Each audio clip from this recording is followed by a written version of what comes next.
26 April দুপুরে ঢাকার জাতীয় প্রেস ক্লাবে ফেসিবাদের মিথ্যা মামলায় 60 লাখ আসামি মুক্তি কতদূর শীর্ষক এক আলোচনা সভার আয়োজন করা হয়। এতে প্রধান অতিথির বক্তব্যে রুহুল কবির রিজভী বলেন, ফেসিবাদের বিচারকদেরও বিচার হওয়া উচিত। বিচারকরা কেন শাস্তির আওতায় আসবে না? ফেসিবাদের বিচারক, তাদেরও বিচার হতে হবে।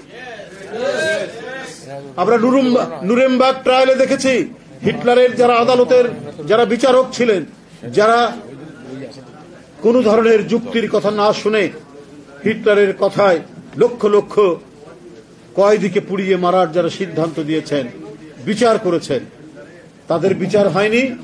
তাদের যদি বিচার হতে পারে তাহলে আজকে কেন হবে না? শেখ হাসিনার আমলে যারা ফ্যাসিবাদকে প্রলম্বিত করেছেন, তাদের কেন বিচার হবে না? তাদের বিচার নিশ্চিত করতে হবে।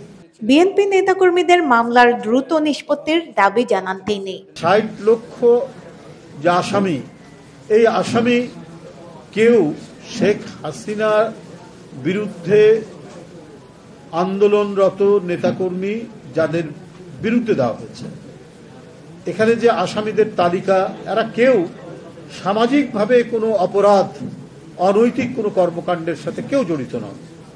এদের অধিকাংশই ব্যাকগ্রাউন্ড ইউনিভার্সিটি অথবা ভালো ভালো কলেজ, এবং বর্তমানে তারা বিভিন্ন সম্মানজনক পেশায় নিয়োজিত রয়েছে।